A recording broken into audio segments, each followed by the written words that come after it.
memilih, aduh salah ngomong ini kampanye. Calon di Balikpapan ada berapa? 3, berarti 4 kita cari 4 ya. Umpama dia memilih 4. Takbir di Allah Akbar. Mentang-mentang dia ini pilih calon yang nomor 4. Allah aman kan ya, karena ada nomor 4 kan, supaya paling betul apa? Nomor 3 kan ya. Allah Akbar. Nanti sujud begitu juga Allah Akbar. Jadinya 4 jadi doang. Ini sholat atau kampanye nih? Berarti yang dapat pahala itu cuma di 4 jari. Paham lah ibu? Bayangkan kalau 10 jari, berarti 10 pahala. Dalam sholat 1 rakaat berapa kali sujud? 1 rakaatnya berapa kali sujud? Halo, 2 kali 10 sama dengan 40. Kalau sholat zuhur berapa rakaat?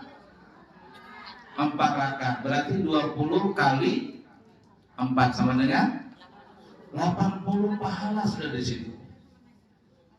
Itu baru jari, belum yang lainnya. Makanya tidak salah kata ulama, pahala itu sunnah-sunnah dalam sholat ada yang mengatakan sampai 500 kesunahannya. Bisa dipaham dulu? Nah, kita lanjut ya. Ikutin semuanya. Ada yang 800 kesunahan. Artinya sebagian ulama ibu-ibu ada yang mengatakan bukan 500 tapi sampai 800 sunnah. Dan ada juga yang sampai 1000 kesunahan. Bayangkan 1000 kesunahan.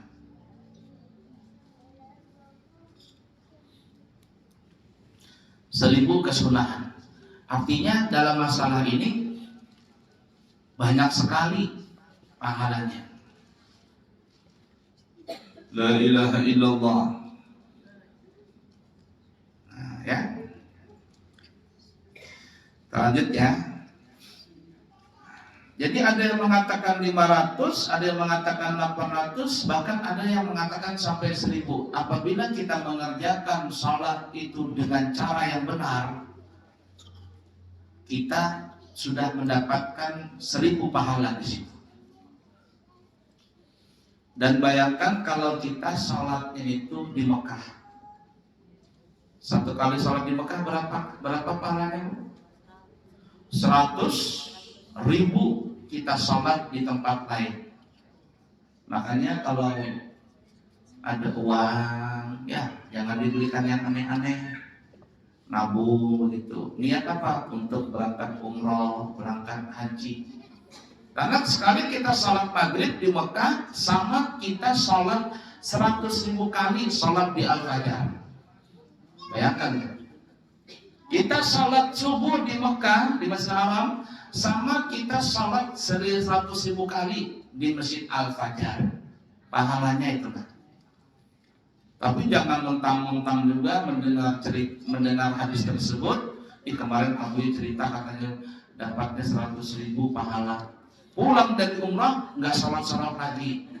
Kenapa? Aku banyak tabungan sudah pahala. Salah kaprah juga seperti itu. Paham lah ibu-ibu?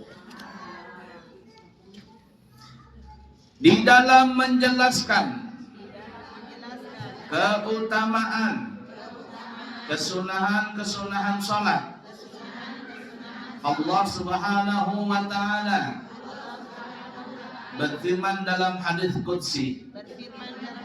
Kita langsung artinya saja ya. Langsung artinya.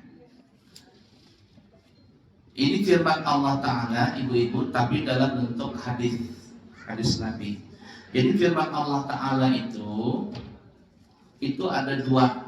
Ada firman Allah Ta'ala di dalam Al-Quran, ada firman Allah Ta'ala di dalam hadis. Bedanya apa itu? Persamaannya apa? Perbedaannya apa? Nah, kalau persamaannya sama-sama firman Allah Ta'ala. Ya, sama-sama firman Allah Ta'ala. Tapi perbedaannya adalah kalau di Al-Quran, kita membaca Al-Quran, satu huruf diberi pahala 10 pahala. Satu huruf nih 10 pahala. Kalau kita baca Bismillahirrahmanirrahim, Basmalah itu ada 19 huruf. Kalau dikali 10, maka kita membaca Bismillahirrahmanirrahim sudah mendapatkan 190 pahala. Tapi kalau kita membaca firman Allah Ta'ala di dalam hadis qudsi, tidak ada satu huruf diganjar 10 pahala. Kedua perbedaannya, firman Allah Ta'ala yang ada dalam Al-Quran itu wajib membacanya apabila memegang Al-Quran, itu wajib bersih dari hadas kecil dan hadas besar. Yang diwajib berwudu dan telah mandi junub. La yamassuhu illal mutahharun. Tidak boleh menyentuh Al-Quran kecuali dalam keadaan suci. Suci dari hadas kecil dan suci dari hadas besar.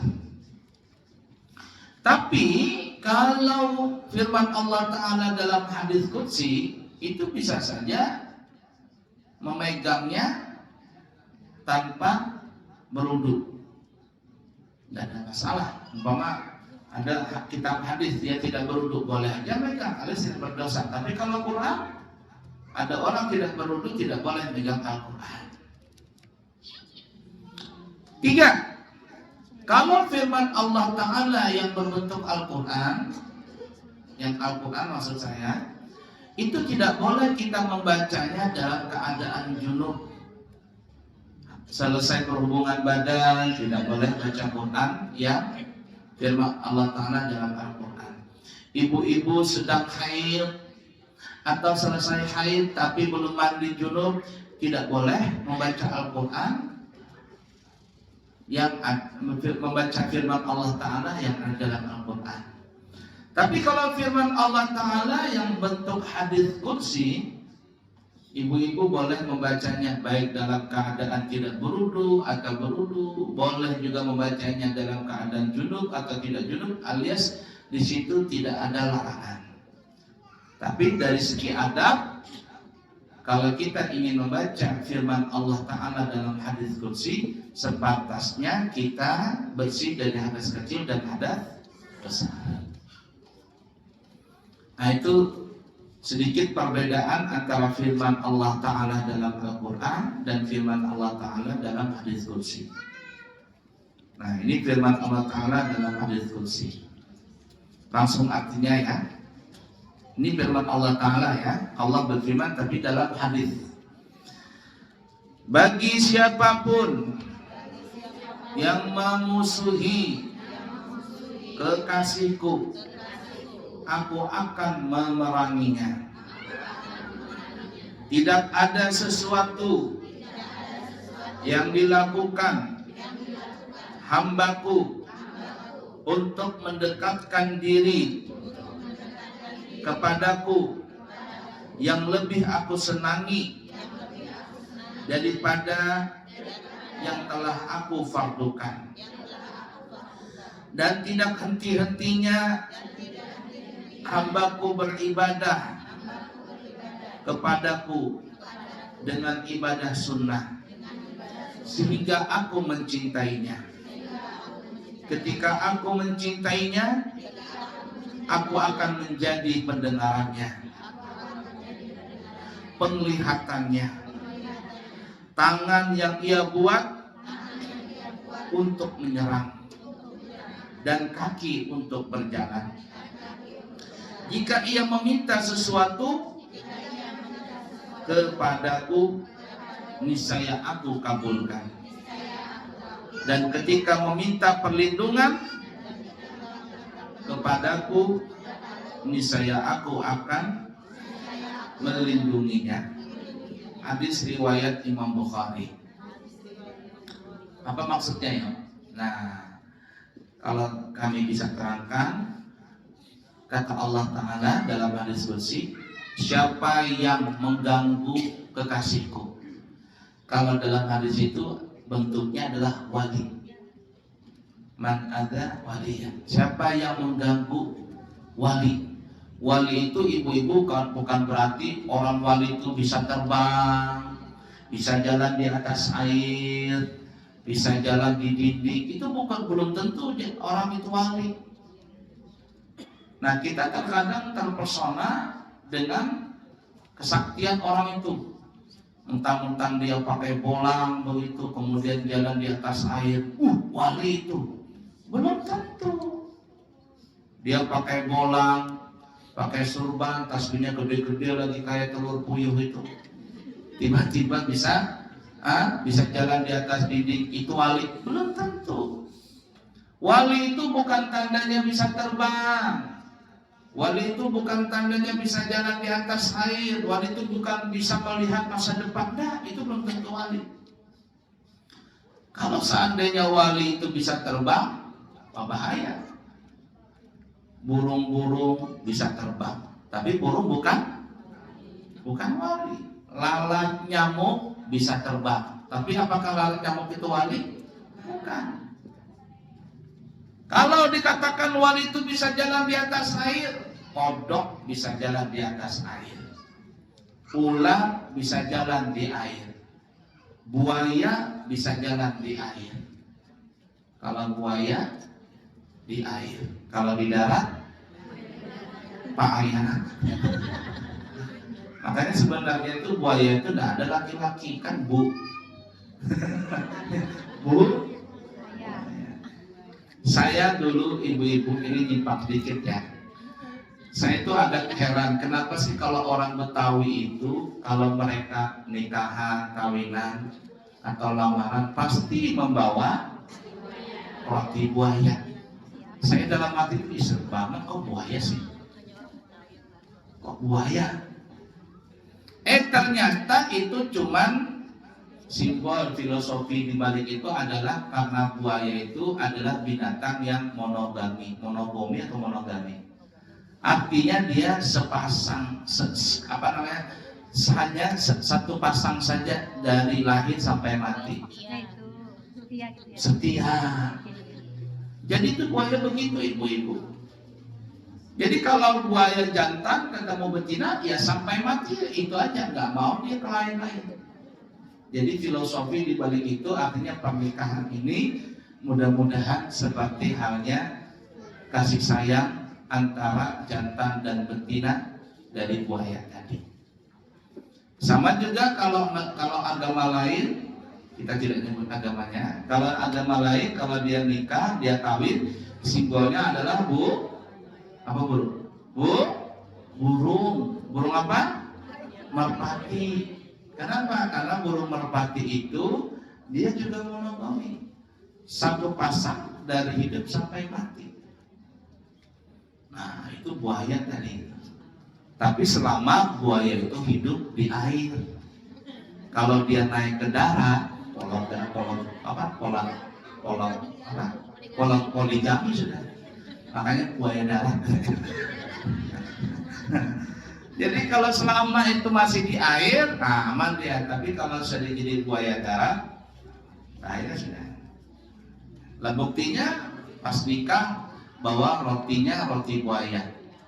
Tapi dalam pernikahan 5 tahun ternyata suaminya nikah lagi. Makanya dikatakan buaya dan bukan buaya air lagi. Baik, kita kembali. Jadi wali, kata Allah Ta'ala, siapa yang mengganggu waliku, kekasihku, aku akan memerangi dia. Mungkin waliku dia tidak bisa melawan, tapi aku yang akan mengganggu orang itu. Nah, ya, dan kata Allah Ta'ala, tadi bahasa kitanya ya, kekasihku itu tandanya adalah dia banyak mengerjakan sunnah, mengerjakan pahala-pahala sunnah. Kalau yang wajib jangan ditanya ibu-ibu, sholat itu biasa sudah. Puasa yang wajib itu memang kewajiban. Tapi tanda waliku itu, kekasihku itu adalah dia suka mengerjakan yang sunnah. Sunnahnya banyak ibu-ibu, bukan hanya sholat. Ada orang menjadi kekasih Allah lewat puasa sunnah. Dia kalau sholat gak kuat, aku gak kuat sholat, tapi kalau puasa dia kuat. Ada orang menjadi wali, aku gak kuat sholat, aku gak kuat puasa, tapi dia punya duit banyak, dermawan. Ya cuma berkah nih, ngeluarin duit banyak, melihara anak yatim, bantu-bantu ya, janda-janda yang tidak mampu, yang sudah tua dibantuin. Bisa orang jadi wali kekasih Allah itu lewat dermawan tadi. Ada orang menjadi kekasih Allah lewat sholawat. Ada orang menjadi kekasih Allah lewat zikir. Kita ingin menjadi kekasih Allah, dan tidak ada yang paling tinggi derajatnya seseorang kecuali orang itu dijadikan kekasih Allah. Kata Allah, dia kekasihku, dia kesayanganku, kata Allah. Itu paling tinggi martabat sudah. Kalau sudah disayangi dan dicintai Allah, orang itu dijaga sama Allah. Dari mana tadi itu? Kau bisa jadi kekasih Allah? Kata Allah Ta'ala, caranya adalah mengerjakan ibadah yang sunnah. Kita pilih yang mana? Kita punya amalan yang sunnah yang mana yang kita bisa andalkan, yang sampai bisa menarik perhatian Allah buat kita, sehingga Allah menjadikan kita sebagai kekasihnya. Pilih yang mana kita? Enak yang mana ibadah sunnah itu? Tapi orang-orang yang bisa mengerjakan ibadah sunnah yang semuanya itu yang paling tinggi.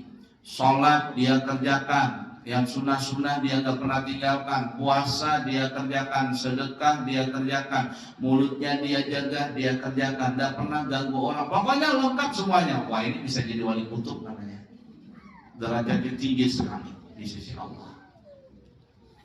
Nah, kata Allah, kalau orang itu sudah menjadi kekasihku, matanya adalah mataku, telinganya adalah telingaku, tangan dan kakinya adalah tangan dan kakiku. Apakah dia jadi Allah? Bukan.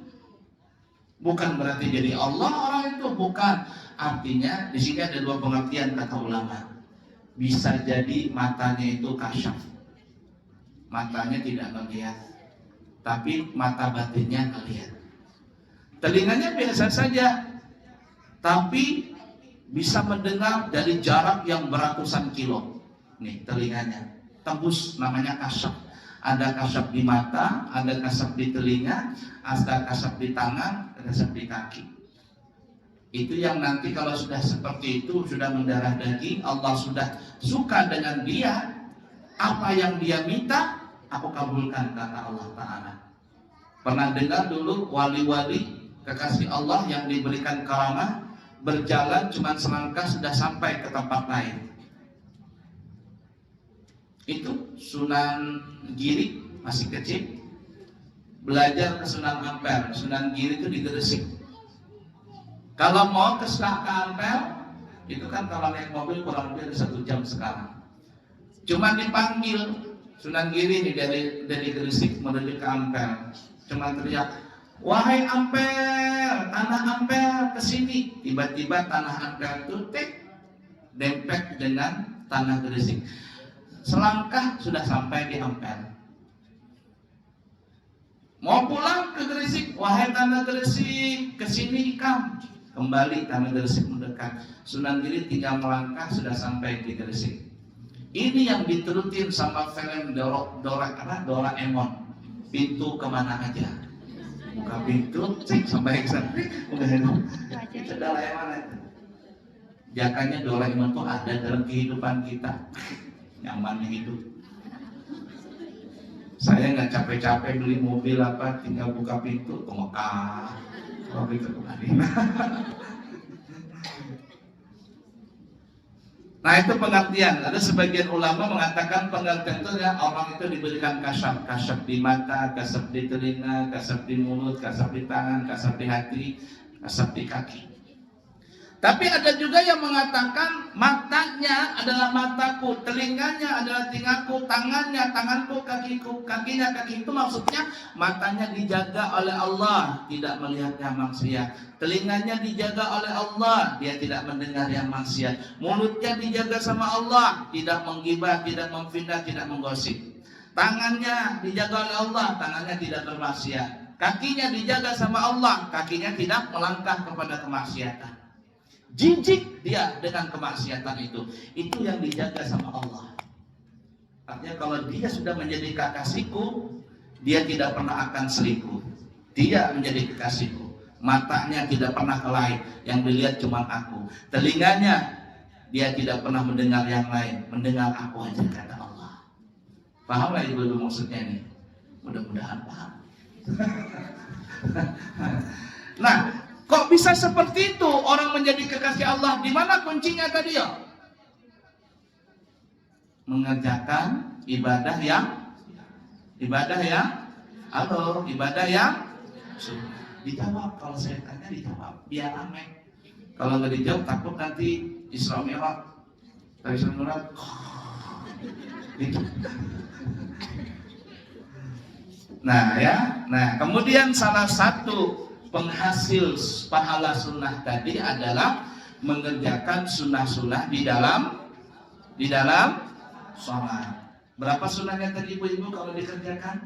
Ada yang mengatakan, sebagian mengatakan berapa? Sebagian ulama mengatakan berapa? Sebagian ulama mengatakan berapa? Banyak Abu ya, banyak. Gimana caranya? Kita pelajari nanti. Kita pelajari. Baik. Baru sampai di situ kita baca dulu ya. Pembagian kesunahan salat ditinjau dari waktunya ada 3 bahagian. 1. Kesunahan sebelum salat seperti adzan, iqamah dan bersiwak. Itu salah satu sunnah-sunnah sebelum salat. Adzan. Kalau laki-laki adzan, kalau perempuan tidak ada adzan, iqamah saja. Apalagi bersiwak, sikat gigi. Apalagi pakai baju yang rapi. Jangan ke pengantin aja nang baju nang haram. Ketika sholat cuman bukutang aja dalamnya. Jangan. Itu bubuhan nenek-nenek nang di sana, di sini kan ada di sini. Bubuhan nenek-nenek nang ibu-ibu nang sudah begitulah. Nah, sholat dalamnya cuman bukutang, bemukena, imbas selesai sholat diangkat mukenanya, bekipas sini. Mana-mana bau itu. Itu enggak beradab lawan Allah Ta'ala. Pakai yang bagus, yang ganteng. Ya tidak. Apalagi, pokoknya yang cakep. Nanti kita sebutkan semuanya itu. Sunnah-sunnah sebelum sholat. Banyak nanti ya. Nah, nanti kalau kita sudah belajar, ibu-ibu, dipraktekkan. 2. Kesunahan di tengah-tengah sholat. Nah, ini nanti kita bahas dari takbiratul ihram sampai selesai salat. Bagaimana cara mengangkat tangan? Nakbar. Kita lihat nanti. Kan ada orang sama Allah begini. Benar kan? Allah. Saya pernah tanya itu, kenapa kok kamu begini? Seumur-umur nih saya belajar, bukan saya sombong. Kitab fikih saya banyak belajar, saya banyak baca. Guru-guru saya banyak. Di Mekah ada, di Madinah ada, di Yaman ada. Rencananya mau berangkat lagi ke Mesir bulan puasa ini. Kalau jadi belajar di sana lagi.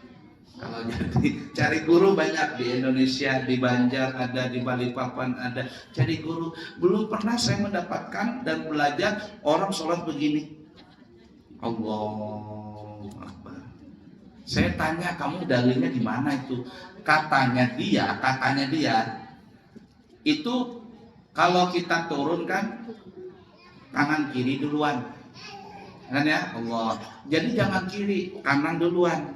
Nah, gini aja. Jadi katanya turun kanan, nah, kanan, baru dibalik. Kata saya tanya, walaupun kanan tetap juga yang duluan kiri sampai ke dada. Allah berset, nah gini, supaya kanan duluan, baru. Kata saya walaupun kanan duluan, tetap yang nyampe duluan ke dada adalah kiri. Aneh-aneh juga kamu sholat. Di Mekah, di Madinah, saya kemana-mana, tidak pernah lihat orang begini. Yang begitu cuma orang Indonesia. Itu pun juga sebagian. Dari mana sholat? Nah, kita lihat nanti caranya ngangkat tangan gimana. Cara laki-laki sholat dengan cara perempuan sholat beda. Kalau laki-laki terbuka, perempuan apa yang kemarin kita bahas ya? Tangan begini, jangan kayak laki, loh apa jangan, perempuan begini, nanti kita bahas semuanya. Ketika sujud cara perempuan gimana, cara laki-laki gimana, rukuknya laki-laki gimana, rukuknya perempuan gimana, ada caranya. Tapi kalau perempuan untuk sementara kita bahas, perempuan itu sunnahnya semuanya sujud rapat, paha nyentuh perut, nyentuh paha ketika sujud. Kalau laki-laki makruh, kalau perempuan sebaliknya disunahkan untuk menyentuh. Laki-laki ketika sujud pinggulnya terangkat, kalau perempuan rendah. Pada pertemuan lagi kita bahas, nanti kita akan bahas lagi waktu ketika sampai di bab sujud. Ada caranya. Nah, supaya apa? Mendapatkan pahala yang banyak. Loh kenapa Buya perempuan disuruh rapat begitu? Tangan rapat, paha rapat, semuanya rapat. Itu adalah latihan supaya nang di bawah paham lah. Dan paham juga, bah terlalu benar dia. Sarira. Jadi rapat lagi dia.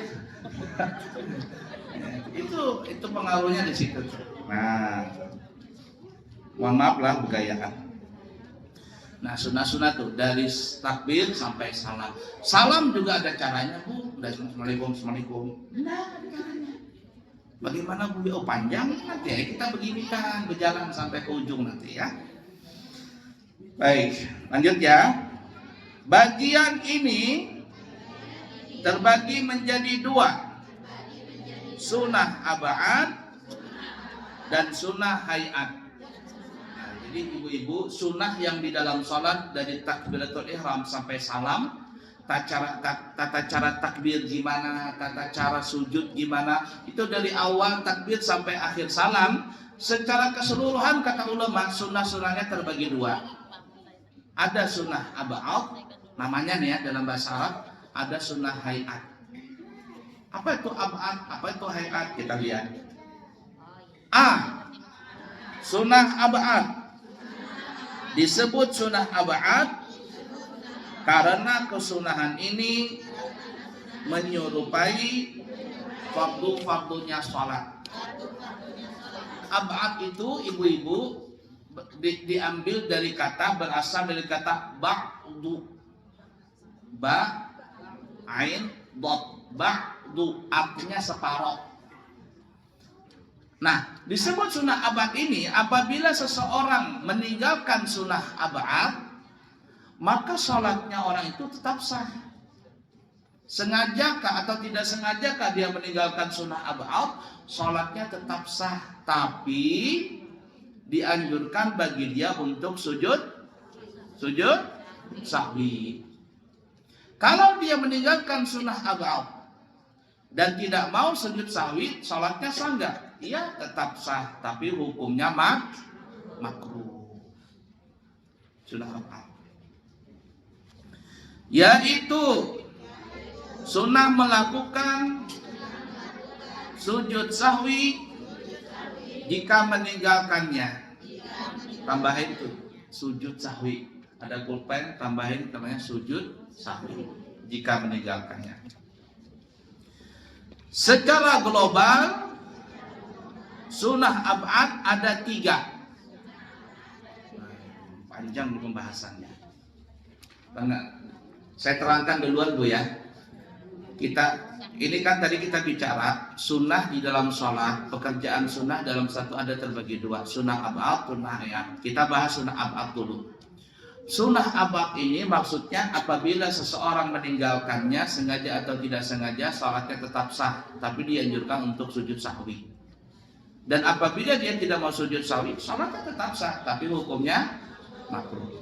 Nah, sunnah abad ini, sunnah abad itu ada 9 sunnah abad. Ada 9. Nah, 9 sunnah abad ini terbagi menjadi 3 kelompok. Terbagi menjadi 3 kelompok atau 3 bahagian. Total keseluruhan sunnah abad ada 9. Tapi yang 9 ini terbagi menjadi 3 kelompok atau 3 bahagian.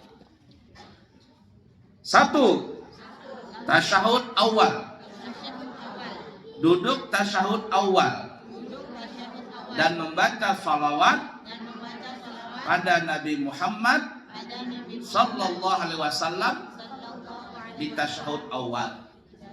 Nah, kelompok pertama itu ada 3 di tasyahud awal. Pertama bacaannya tasyahud awal, at-tahiyyatul mubarakatus salawatut thayyibatu lillah, assalamu alayka ayyuhan nabiyyu wa rahmatullahi wa barakatuh, assalamu alayna wa ala ibadillahis salihin, asyhadu an la ilaha illallah wa asyhadu anna muhammadan rasulullah, atau wa asyhadu anna muhammadan abduhu wa rasuluh. Ini bacaannya. Bacaan tasyahud awal ini orang kita bilang nyebutnya tahiyat.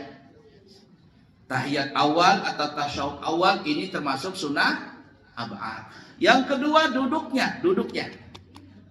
Artinya kalau ada orang duduk tasyahud awal tapi dia tidak membaca at-tahiyatul mubarakatuh salawat at-tahiyatul mubarakatuh salawat thayyibatu sampai akhir, maka dia hanya mengerjakan duduknya tapi tidak membaca tasyahud awalnya. Berarti di situ dia telah meninggalkan sunnah abad yang di tahiyatnya atau di tasyahudnya. Atau ada orang baca at-tahiyatul mubarakatuh salawatut thayyibatul tapi tidak membacanya itu ketika sujud kedua. Aku membaca tasyahud ini di sujud kedua aja. Nanti aku nggak mau duduk, langsung aja berdiri. Berarti dia telah meninggalkan duduknya.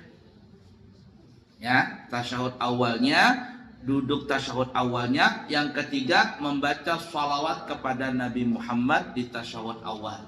Asyhadu an la ilaha illallah wa asyhadu anna Muhammadan Rasulullah. Allahumma salli ala sayyidina Muhammad. Jadi kelompok pertama ada berapa, Bu? Sunnah abadnya? Ada berapa? Halo, ada 3. Yang pertama duduk tasyahud awal. Yang kedua bacaan tasyahud awalnya. Yang ketiga salawat kepada Nabi Muhammad. Kelompok kedua doa kunut. Berdiri saat melakukan doa kunut dan membaca salawat untuk baginda Nabi Muhammad sallallahu alaihi wasallam dan keluarga Nabi Muhammad dan sahabat-sahabat beliau. Perhatikan ya supaya betul-betul paham. Di kelompok kedua sunnah abad ini ada 5. 3 tambah 5 sama dengan berapa? 8. Nah, kelompok 2 ini ada 5 sunnah abad. Pertama apa? Doa kunutnya. Allahumma hdina fi man hadait, wa afina fi man afait, wa tawallana fi man tawallait, wa barik lana fi ma a'tait, wa qina syarra ma qadait. فإنك تقضي ولا يقضى عليك وإنه لا يذل من واليت ولا يعز من عاديت تباركت ربنا وتعاليت فلك الحمد على ما قضيت نستغفرك ونتوب إليك. Itu doaku kunut yang mana ibu-ibu nih? Kunut salat subuh atau kunut salat witir bulan Ramadan. 1, doa kunutnya. Yang kedua berdirinya, yakni ketika membaca doa kunut itu pada saat berdiri. I'tidal rakaat kedua salat subuh. Artinya kalau ada orang baca doa kunut tapi pada saat ruku, aku nanti mau i'tidal nggak mau doa kunut, aku baca doa kunutnya di ruku aja. Berarti doa kunutnya dia baca tapi dia bukan posisi berdiri. Berarti dia telah meninggalkan sunnah ab'ad berdirinya. Jadi kita ulangin doa kunutnya. Yang kedua berdirinya. Yang ketiga salawat kepada Nabi Muhammad, yang keempat keluarga Nabi Muhammad, dan yang kelima kepada sahabat Nabi Muhammad sallallahu alaihi wasallam. Kita langsung ambil ujungnya.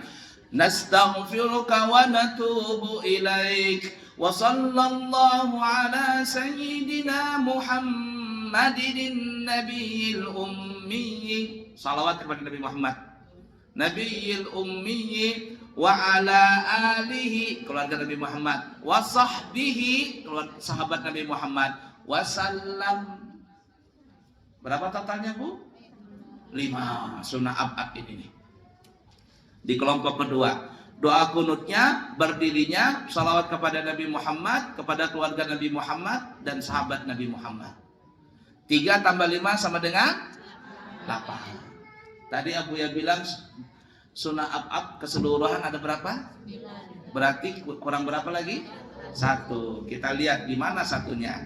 Kelompok yang ketiga membaca salawat untuk keluarga baginda Nabi Muhammad sallallahu alaihi wasallam di tasyahud akhir.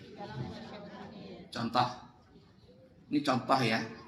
Kita umpama salat subuh sampai sudah kunut semuanya selesai, sujud pertama, rakaat kedua, duduk di antara 2 sujud, sujud kedua di rakaat kedua. Kemudian kita langsung tasyahud akhir.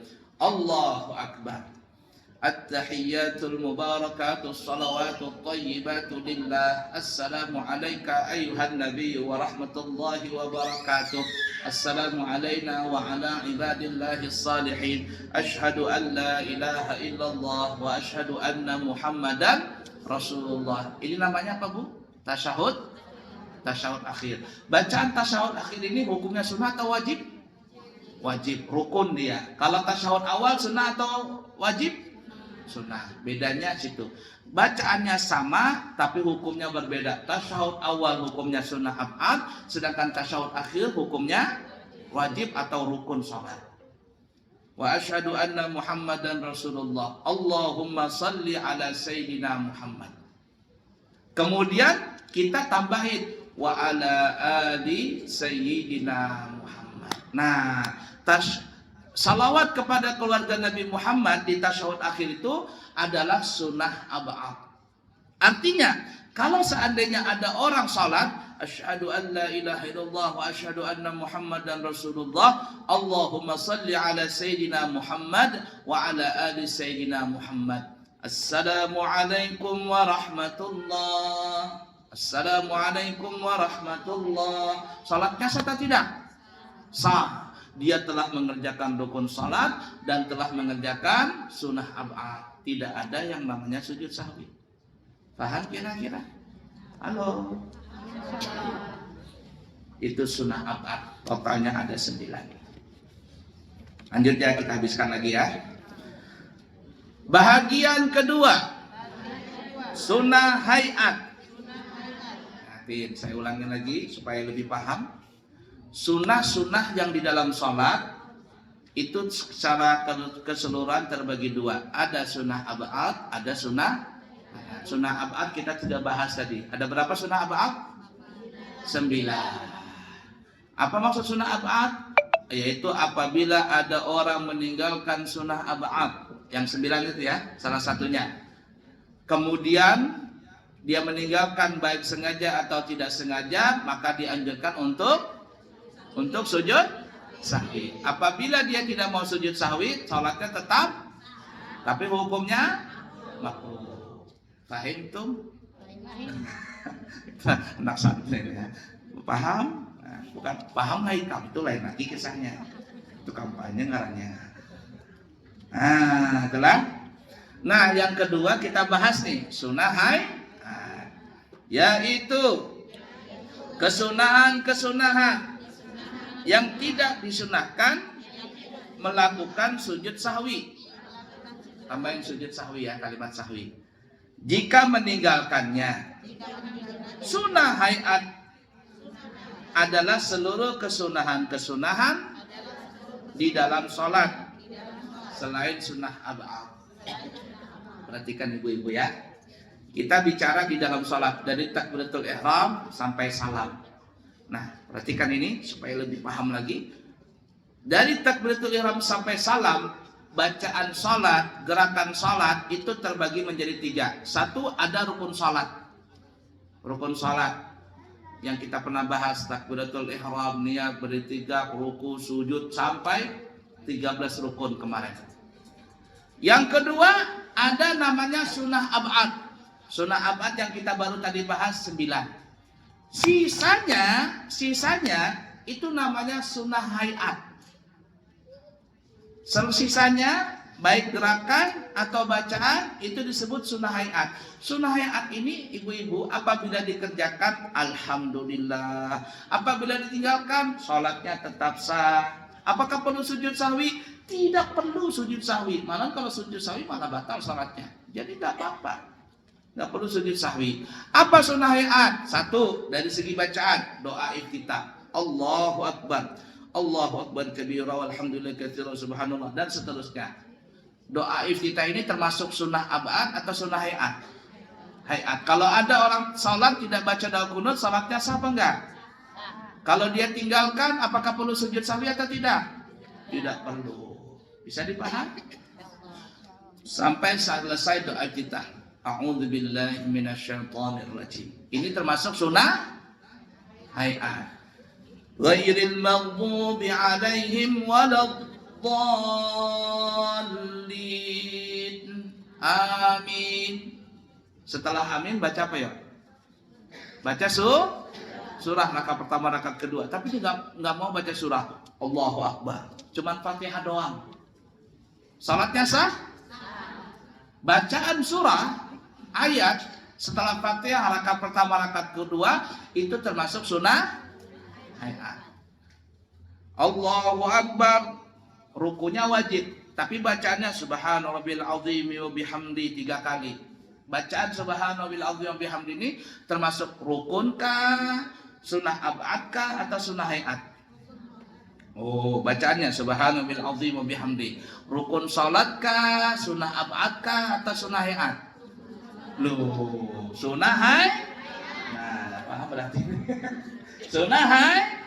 Bacaannya nah. Jadi kalau ada orang salat Allahu Akbar rukun nih, berdiam aja dia.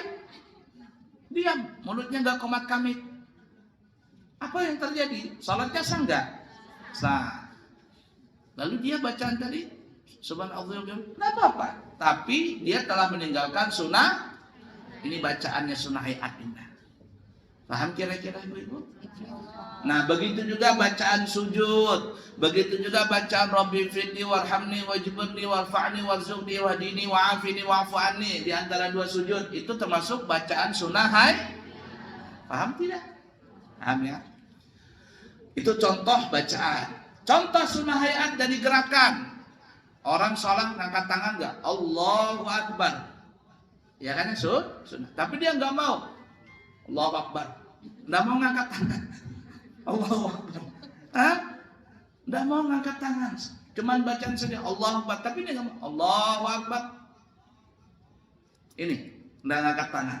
Salatnya sah enggak? Ngangkat tangan ini rukun kah, sunnah ab'ad kah, atau sunnah hayat? Oh. Ngangkat tangan ini nah. Sunnah hayat. Artinya kalau ada orang Allahu Akbar dan angkat tangan, salatnya sah? Sujud sahwi? Nah, kenapa tidak sujud sahwi? Karena dia meninggalkan cuma sunnah. Paham kira-kira?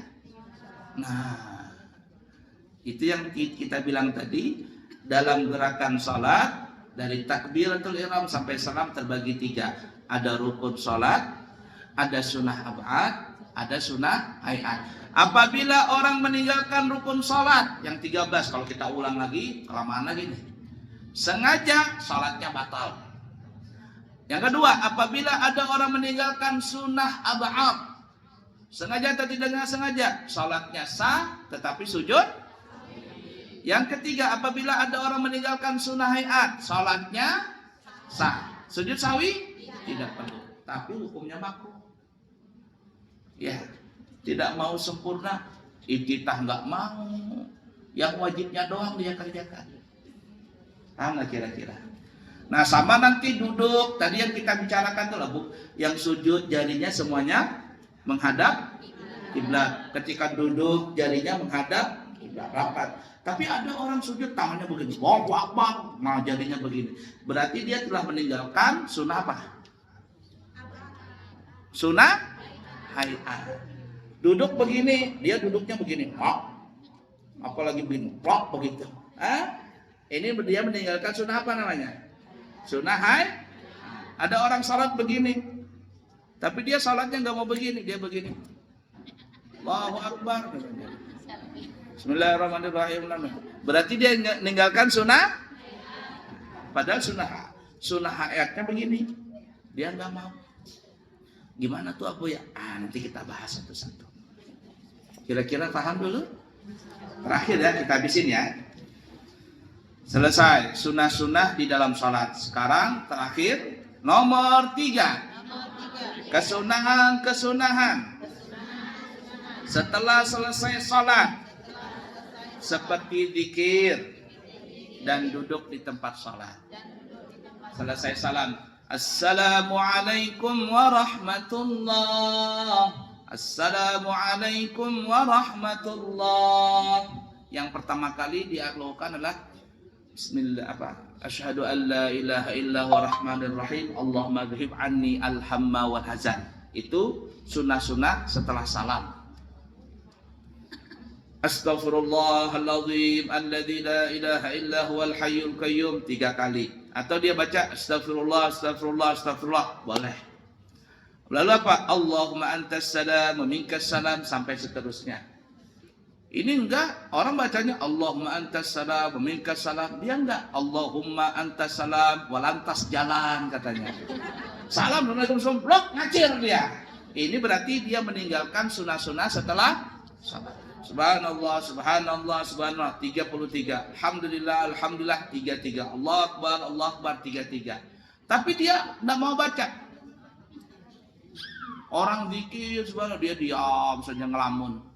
Menganga mulut begitu atau tidur, berarti dia meninggalkan sunnah setelah salat. Atau baca juga subhanallah, alhamdulillah, Allah Akbar, tapi katikannya bijinya 2 biji, tasbihnya itu subhanallah, subhanallah. Orang kan 33, dia cuma sampai 15 saja. Kenapa? Sekali ngatik di tasbih 2 biji katikannya. Untung ya, lakas habis. Maka dia di sini telah meninggalkan sunnah-sunnah setelah salat. Udah dipaham kira-kira? Kesimpulannya, perhatikan kesimpulan yang kita pelajari hari ini. Sunnah-sunnah salat itu ibu-ibu ada yang mengatakan 800, ada yang mengatakan 500, ada yang mengatakan 800, ada yang mengatakan 1000. Dari 500, 800 atau 1000 terbagi menjadi 3 bahagian. 3. Yang pertama sunnah sebelum sholat, seperti adzan, iqamat, bersiwak, pakai baju yang bagus. Ini sunnah sebelum sholat. Yang kedua sunnah di dalam sholat. Sunnah-sunnah dalam sholat dari takbiratul ihram sampai salam.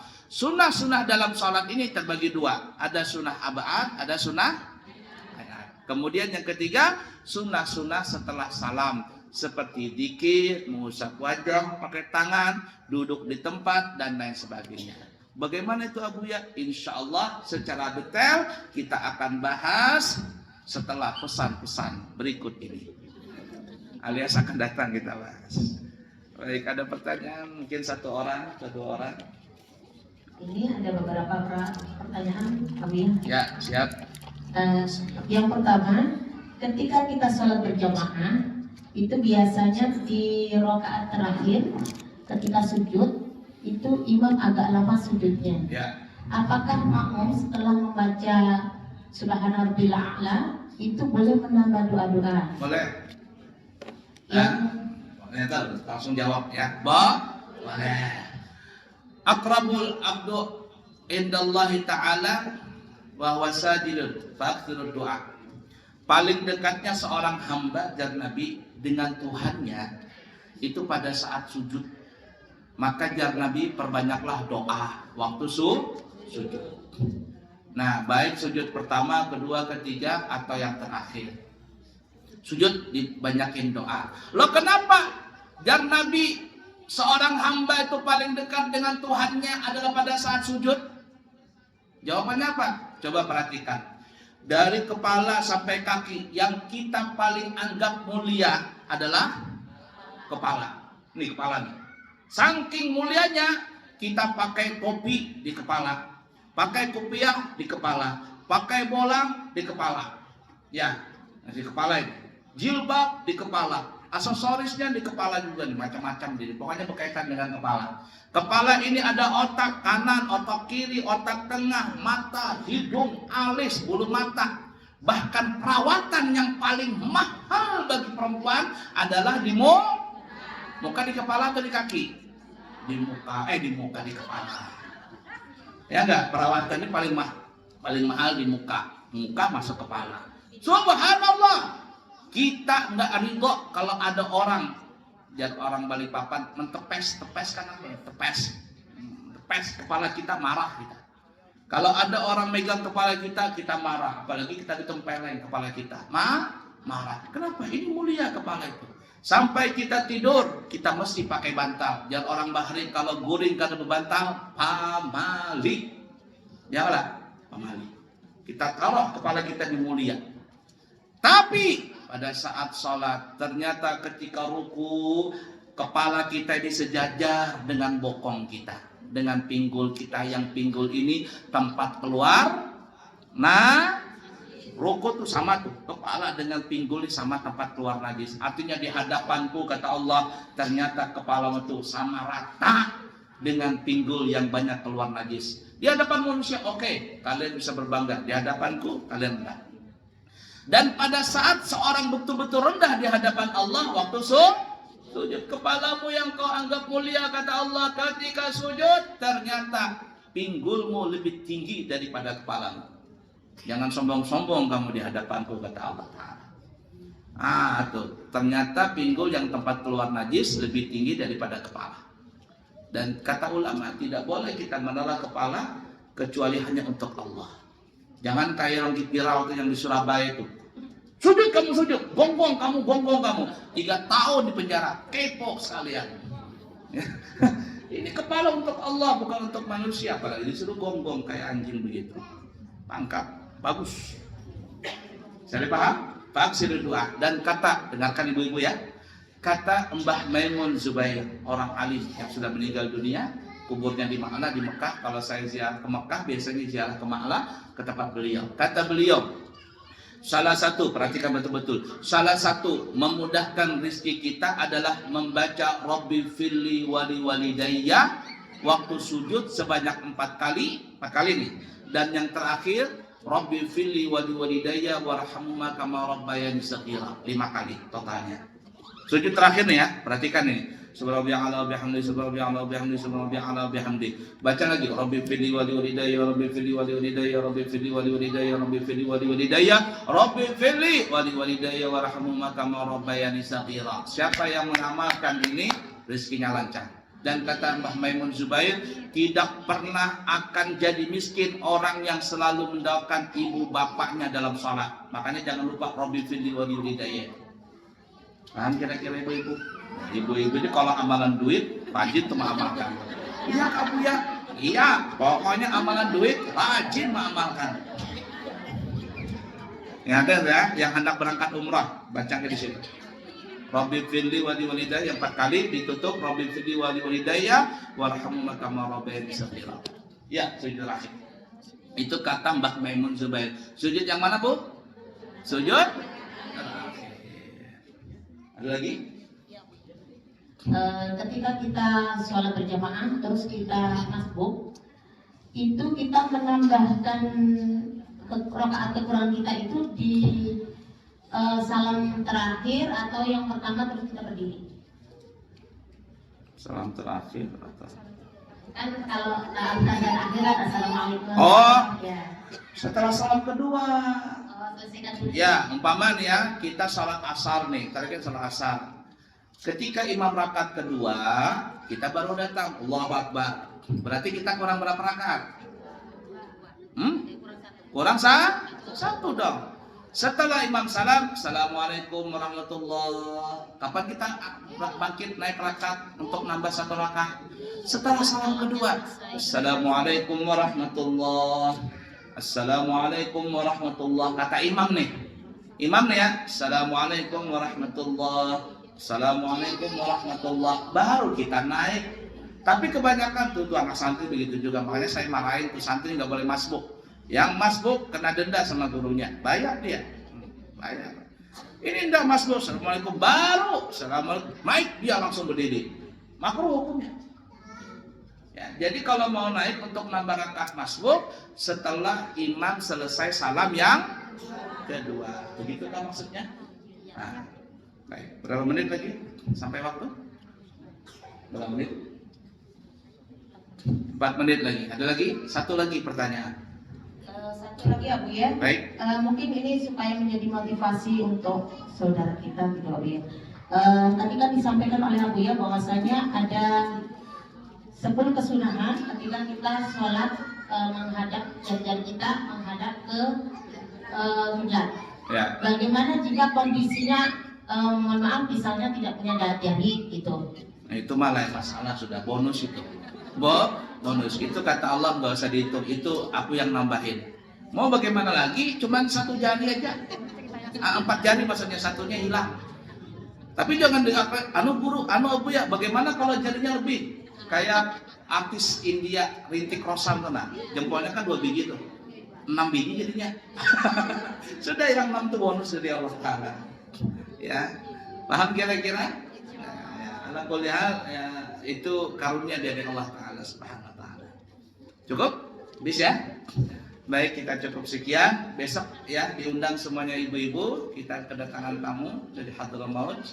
Jadi bisa hadir semuanya majelis taklim. Jam 8 pagi kita sudah mulai di pesantren. Dan ingin mendaftar umrah bulan Januari, besok hari terakhir, harga 29 juta. Lewat daripada itu harganya menjadi 30 juta. Baik, cukup sekian, semoga ada manfaatnya. Subhanakallahumma wa bihamdika asyhadu an la ilaha illa anta astaghfiruka wa atubu ilaihi wa akhiru kalam. Wassalamualaikum warahmatullahi wabarakatuh.